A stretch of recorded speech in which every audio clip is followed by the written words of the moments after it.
this is Janis from JBMTHINKS.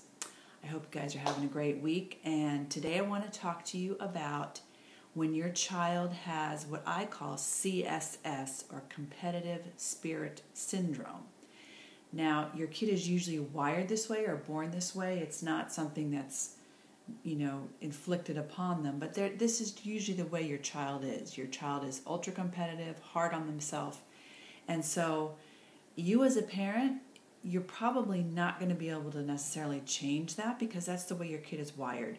So there are some things that you might want to stay away from or think about not doing, or ways to handle that when your kid is super competitive and a perfectionist and very hard on themselves. So I'm going to give you 4 things to think about.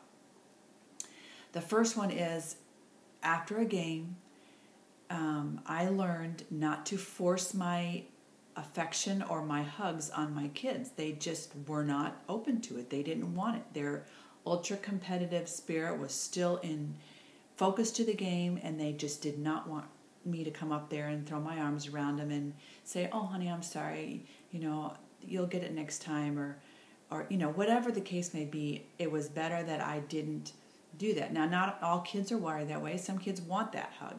But if your kid is ultra competitive and is really focused on the game and comes out of a game, they may not want to have your physical affection at that particular point. It may have to come later.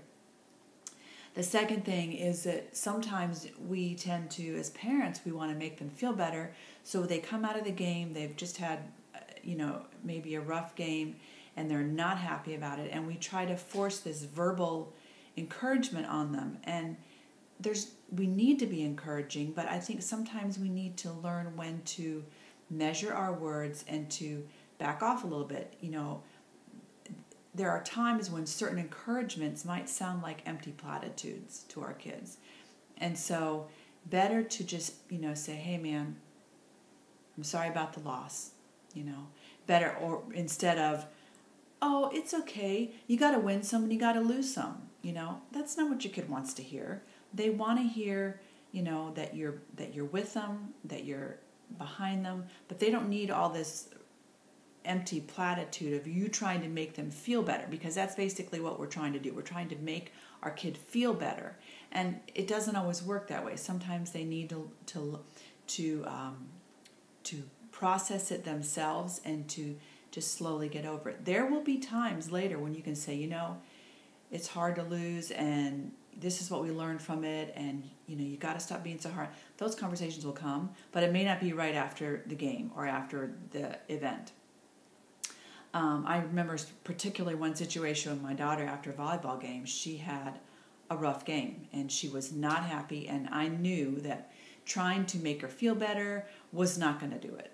It was an away game. We got in the car, we drove to a restaurant and grabbed something to eat, and before she went inside, she said, "I need to go for a run."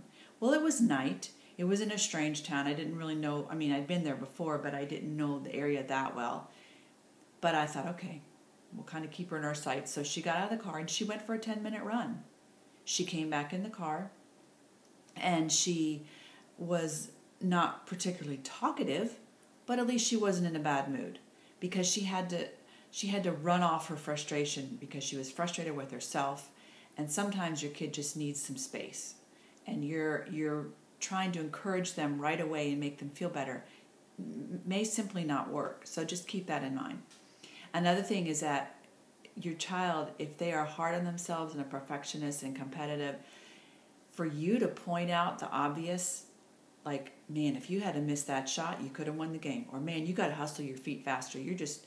Those things, if your kid is a very competitive kid, they know this already, and even if they don't need to hear it from you right after the game.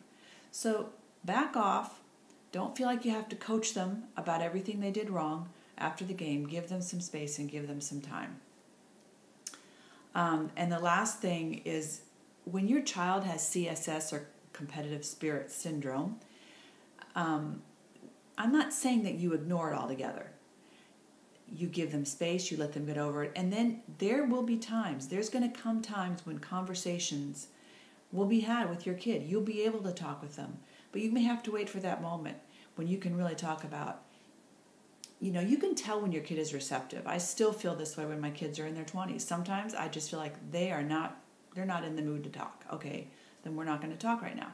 Then there are other times when you can feel that they are receptive, they're in the mood to talk. And so when you get those opportunities, you take advantage of them, you put down what you're doing, and you listen, and you speak encouragement, and you speak truth into their lives.